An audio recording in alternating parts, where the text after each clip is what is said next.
台北市中心嘅欲求森林唔只係貓咪咖啡廳，仲可以同狐獴、大嘴鳥親密接觸。對香港朋友嚟講真係難得，因為香港冇辦法合法飼養呢啲可愛動物。入到狐獴區，店員會詳細講解規則，確保動物同客人安全。呢度有2隻明星狐獴，汽水同馬鈴薯，分別5歲同1歲半，特別活潑。客人可以輕輕撫摸佢哋，但係要坐定定，唔好有激烈動作，咁狐獴會更放鬆。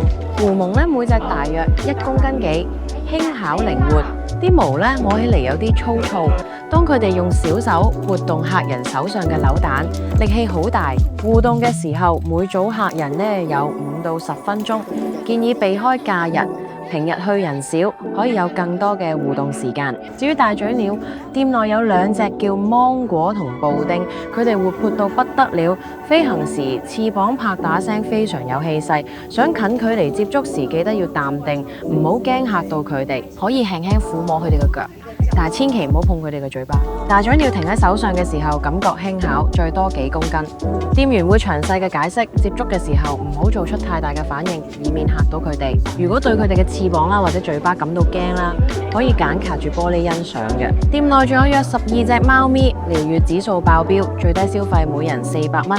雖然餐點價格略貴，但係份量足夠，味道中規中矩，搭配有氣飲品，整體體驗非常值得。欲求森林每個時段為2個鐘，為咗動物嘅健康，請勿使用刺激性用品。10歲以下嘅兒童不得入場，建議大家提前安排好行程，保證唔會失望。如果大家鍾意呢條片，請按下 like， 歡迎大家訂閱同埋留言。想有更多旅遊資訊，請登入我哋嘅 FlyGBA 網站，不時仲會有優惠着數。